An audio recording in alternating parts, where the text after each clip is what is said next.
बाबू नीलकमल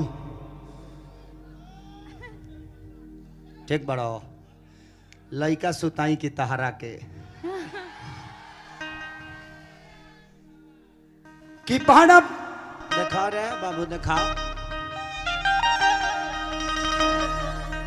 ढेर ऊपर हो गइल बा गलवे काम नहीं करत लेके चली कि हम हो बोला भी तू हो बोला तो कुछ बतियाली हल जा। बहुत दिन बाद अक्षरा जी मिली हैं तो हम सोच रहे हैं कि मूर्छा छोड़ाइए ले और सच में ये बहुत खूबसूरत लगने लगी है। या तो मेरा देखने का नजरिया चेंज हो गया है पर आप बहुत सूख गए हैं। क्या करी शरीर से बहुत दुख हो रहा है।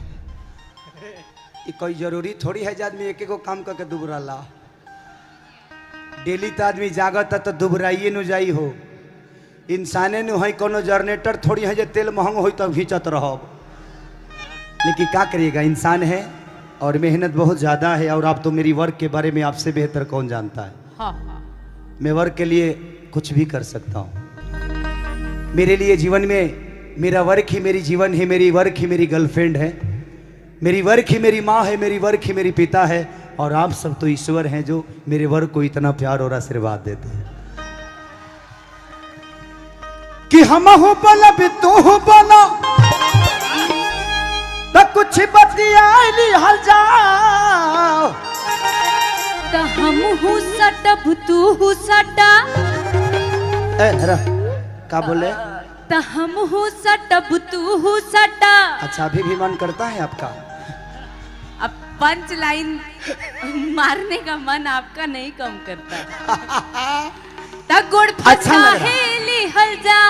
क्या कवि जी अच्छा लग रहा है। हम कलाकारों को ऐसे ही खुश रहना चाहिए।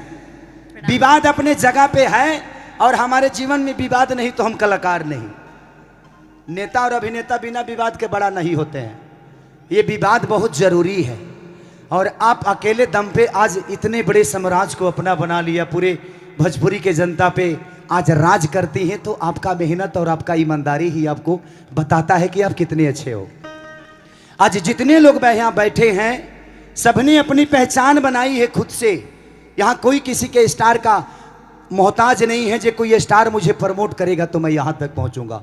चाहे वो राइटर हो, चाहे वो सिंगर हो, या कोई गायिका हो, या कोई हीरो हो, या कोई हीरोइन हो। सबके अपने मेहनत और अस्तित्व होते हैं और आप उसके मिसाल हैं। दिल से प्रणाम है।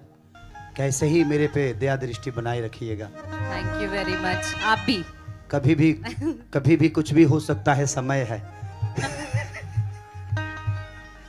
ये कौन हंसता रे मारे में फेंक देबो। कि हम हूँ बोला भी तू हूँ बोला तो कुछ बतियाली हल जा। कि चला चतरा में हो तो चला चतरा में जतरा मनाली हल जा। चला चतरा में जतरा मनाली हल जा।